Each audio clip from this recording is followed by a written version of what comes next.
Still a little bit early, but it seems like right now the dynamic of Chevy and Honda has again shifted. In practice, there was a really heavy on Honda. Is there some sandbagging going on? Are you guys a little behind the eight ball? Like, what is the dynamic at? I think it's similar to St. Pete. You know what you're seeing. There's definitely been a shift with everything that's gone on over the off season. It seems like we're in a different position, and they're in a different position on the Honda side. And you know, it's obviously early. Practice one's hard to draw too much from, but there's definitely been a shift. You know, how that's gonna change or stay the same all weekend, I'm not sure yet. Hopefully we'll have enough to pick up some speed. I think Elio was most encouraging. I think he did a really good time on old tires, and if he was able to do that, I think all of us can. So I feel confident that we're going to be pretty good and within the hunt.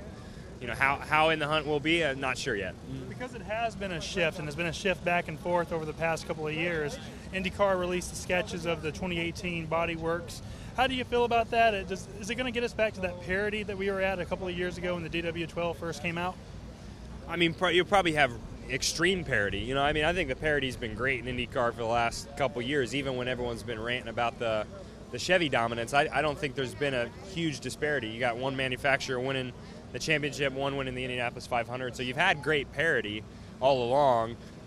You'll probably just have crazy parity when you go to the 18 kit. Hopefully that's the case. You know, obviously it'll be down to engines at that point, so we'll see more of the difference between the Chevy and Honda engine side, not just the aero kits.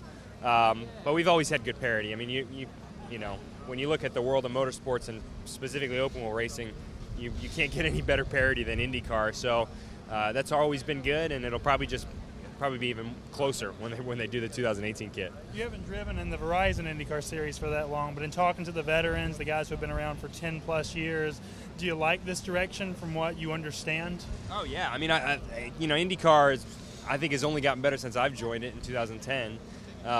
We've probably had the best parity you've ever seen in IndyCar racing in the last 5 years I've been involved in it, which is great. I think, you know, that's provided us amazing levels of racing, you know, close competition.